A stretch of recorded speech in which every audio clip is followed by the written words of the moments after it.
안녕하세요. 현장 연구자들을 심층적으로 하나씩 찾아서 소개해드리는 DBDBD. 자, 오늘 모실 손님은요, 김도현 현장 연구자입니다. 자, 김도현님은 장애인 운동 현장에서 치열하게 투쟁하는 활동가이기도 하고요. 그리고 당신은 장애를 아는가? 그리고 차별에 저항하라, 장애학의 도전 등을 쓰신 이론가이자 연구자이기도 합니다. 자, 김도현님은요, 저는 새로운 욕망을 디자인하는 사람이라고 표현하고 싶은데요. 오늘 그의 삶과 활동을 한번 들여다보면서 어떤 욕망을 갖고 있는지 샅샅이 한번 들여다볼까요? 그럴까요? 안녕하세요. 안녕하세요. 네. 제일 먼저 질문은 셀프 자기소개 시간입니다. 네, 한번 자기소개를 멋있게 해주시기 바랍니다. 예. 저는 이제 지금은 노들 장애학 국리소라는 이제 조그만 연구 공간에서 연구 활동가로 일하고 있고요.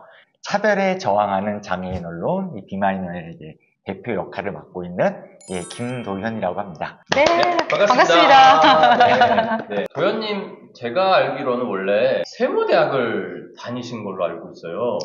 근데 세무대랑 사실 장애인 운동은 좀 잘 이해가 안 되는데 뭔가 이유가 있을까요? 그러니까 사실은 이제 제가 고등학교를 졸업하고 원래 이제 가고 싶었던 좀 학과가 좀 있었어요. 원래 특수교육과였는데 이제 당시에 좀 그 부모님의 좀 반대도 좀 있었고 또 당시 좀 집안 사정이 좀 조금 안 좋아지면서 아마 지금 이 보시는 분들은 세무대학 잘 모르실 텐데 이제 예전에는 이렇게 좀 학비도 없고 이제 기숙사비도 무료고 그리고 이제 졸업하면 이렇게 약간 뭐 세무공무원 7급으로 이렇게 그냥 좀 가게 되는 이제 그런 이제 제도 대학이 좀 있었습니다. 그래서 거기를 갔다가 이제 거기는 한 학기 정도 다니고 이제 자퇴를 하게 됐죠. 그래서 잠시 잠깐 스쳐 지나가듯이. 그러면 다시 특수교육과를 간 거군요. 네, 그렇죠. 이제 그래서 이제 이후에 조금 더 늦게 이제 특수교육과에 진학을 하게 됐죠. 그럼 특수교육과를 진학하게 된 뭐 계기나 이유가 있었나요? 고등학교 때부터 그쪽에 관심이 있었다고 했는데. 그러니까 이제 원래는 이제 뭐 중학교 때 이제 어떤 좀 계기가 좀 있었어요. 그러니까 그때 당시에 저희 학교에 오신 교생 선생님들이 많이 오셨는데, 그러니까 제가 이제 사범대학 구속중학교를 다녔거든요. 그래서 이제 교생 선생님이 많이 오셨는데, 그때 이제 그분들의 좀 영향을 받아서 이제 선생님이라고 하는 좀 장래 희망을 좀 갖게 좀 됐던 게 기본적으로 좀 있었고요. 우연한 계기에 이제 이런 장애 아동도 가르치는 특수교사라고 하는 직업이 있다는 걸 이제 알게 되고 나서, 이거를 내가 하면은, 그러니까 선생님이라고 하는 이제 직업 안에서도 이 장애 학생들을 가르치는 일을 하면은 뭔가 의미 있는 삶을 살 수 있지 않을까? 좀 그런 선생님이 되고 싶은데, 그 중에서 좀 특수교육 선생님이 되고 싶었다라는 게 원래 꿈이셨군요. 그렇죠. 이제 학창시절에 이제 그 정도의. 근데 지금은 전혀 또 다른 삶을 살잖아요. 원래는 선생님을 목표로 사실은 특수교육과를 간 건데, 근데 선생님을 안 하고 있단 말이에요. 뭔가 또 이렇게 바뀌게 된 계기가 있으신가요? 특수교육과 진학할 때의 마음은 이제 그 장애 아동들을 그러니까 장애 학생들 내가 같이 돕고 이런 어떤 마음에서 이제 특수교육을 갔는데 이제 막상 특수교육과 가서 이제 보니까 여러 가지 좀 새로운 좀 것들을 제가 몰랐던 걸 많이 좀 알게 됐었죠. 그러니까 가장 좀 큰 계기는 그 특수교육에 다시 이제 진학을 하게 된 게 이제 96년도인데요. 이제 그 해에 이제 우리나라의 뭐 시설 민주화투쟁 꽤 유명한 이제 사건인데 이제 평택 에바다 복지회라는 곳에서 이제 거기서 이제 장애 학생들에 대한 인권 침해, 의문사, 뭐 각종 공공의 이런 큰 비리와 인권 침해가 있는 사건이 이제 그 학생들 당사자의 목소리로 이제 고발이 되게 됩니다. 그래서 이제 그 일들을 접하고 같이 그 문제를 해결해 나가는 작업들을 이제 활동들을 같이 하게 되면서 이게 내가 되게 좀 많은 착각을 하고 있었구나. 그러니까 어떤 우리 사회에서 장애인들이 겪고 있는 고통이나 어떤 차별이라는 게 어떤 개인적인 선으로 해결될 수 있는 게 아니구나 라고 하는 좀 자각, 어떻게 보면 좀 인식의 전환을 좀 하게 되죠. 그럼 그게 선생님에서 장애인 활동가로 전환하게 된 계기라고? 뭐 그것만은 아니지만 첫 번째 계기는 아무래도 그 에바다 그 사태에 대한 그 같이 활동하게 됐던 게, 그러니까 선생님으로서는 한계가 있으셨던 거예요? 그런 활동을 하기에는? 그러니까 한계라기보다는, 그러니까 제가 이제 대학을 다니면서 그래서 이제 사실은 뭐 그런 장애 관련 사건만이 아니라 뭐 이런저런 계기로 이제 학생 운동에 조금 이제 같이 하게 됐는데, 이제 그때 생각이 됐던 것 같아요. 제가 이제 대학 생활을, 학과 생활에 충실하기보다는 이런 활동 준비를 하다 보니까 사실은 이제 대학 내내 이렇게 좋은 선생님이 되기 위한 준비를 충실히 하지는 못했다는 생각이 좀 있었습니다. 당시에 저보다 훨씬 더 좋은 선생님, 을 하기 위해서 열심히 노력하고 또 그래서 많은 준비를 하는 사람들, 그리고 선생님이 되고자 하는 사람들은 이제 많았는데, 좀 이런 장애 문제를 좀 뭐라고 할까요? 사회 구조적인 관점에서 운동을 풀어내려고 하는 어떤 이런 움직임은 되게 적더라고요. 그래서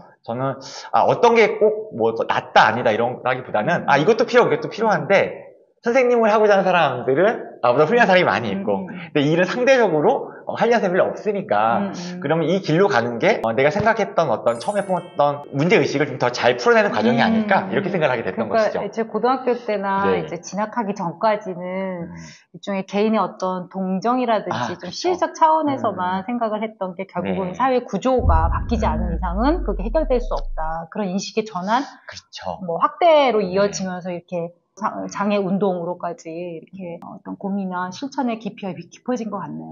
얘기를 듣다 보니까 남들이 안 하는 쪽으로 좀 하고 싶다는 게 오히려 좀 이렇게 본인의 성격이 네. 좀 그러지 않을까. 방불 기질도 있나요?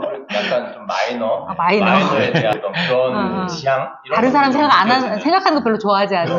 남들 하는 거 좀 안 하고 별로 싶다. 안 하고 싶은. 이런 좀 성격이 저희랑 좀 비슷한 유형인 것 같아요. 네, 그런 부분에서 혹시 물어볼 게 또 있다고 하셨던 것 같아요. 그래서 도현님 같은 경우에는 어찌됐건 소수자 인권에 대한 관심도 크고 자기 스스로도 보니까 소수자가 되고 싶어하는 약간 그런 뭐도 보이는 것 같고, 그래서 그런 집요함, 뭐 인내심, 도전 정신, 이게 결국 개인의 타고난 어떤 그런 성격도 한몫하고 있는 것 같은데, 제가 왜 이런 얘기를 하냐면요. 그 도현님, 계속 도현님 하다가 도련님이라고 해요. 일단, 인상도 도련님 같으십니다. 예, 도련님, 그 동창으로부터 제가 들은 얘기가 있거든요. 뭐냐면, 고등 시절에. 고등학교 때. 죄송합니다. 고등학교 때 제가 좀, 젊어서 그래요.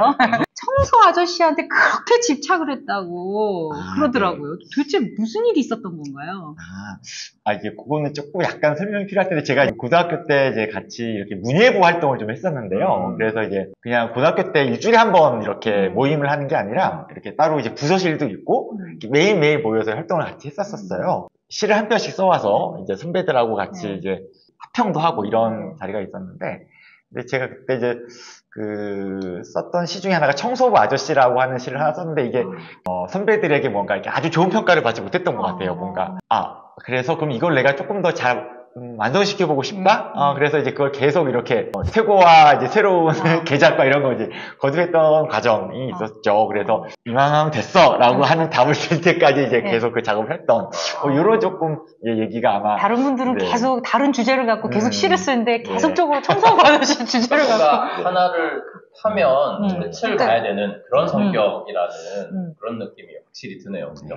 특별히 그래도 청소부 아저씨의 애정을 담은 이유가 있나요? 그거는 아주 특별한 이유가 있었다라기보다는 제가 이제 진학까지는 약간 이제 집안의 사정 뭐 이런 얘기도 했었는데, 어릴 때 저희도 지금 집안이 조금 이제 어려웠던 편인데, 그래서 어떤 가난하고 없이 사는 사람들이 겪게 되는 어떤 그런 묘멸감, 차별, 그렇죠. 서러움, 이런 거에 대한 좀 공부 안 하면 너 길거리 청소는 하게 될 거야. 뭐 이런 얘기 사실 많이 했죠. 애들한테. 그런 거에 대한 어떤 좀 감성들이 좀 있었던 것 같아요. 우리 도현님과 함께 이런 성격과 이런 것들이 있었기 때문에 사실 이렇게 한 분야에서 오랫동안 이렇게 활동도 하고 연구도 하고 활동과 연구의 영역을 넓혀가는 듯한 느낌? 이런 것들이 좀 느껴지는 시간이 되고 있는 것 같습니다. 그래서 인간 김도현을 좀 더 우리가 들여다볼 필요가 있을 것 같아요. 그래서 활동가로서의 김도현은 그럼 어떤 삶을 좀 살아왔는지 이번부터는 또 한번 들여다볼까 하는데요. 어떠실까요? 좋습니다. 그럼 2부에서 만나도록 하겠습니다. 2부.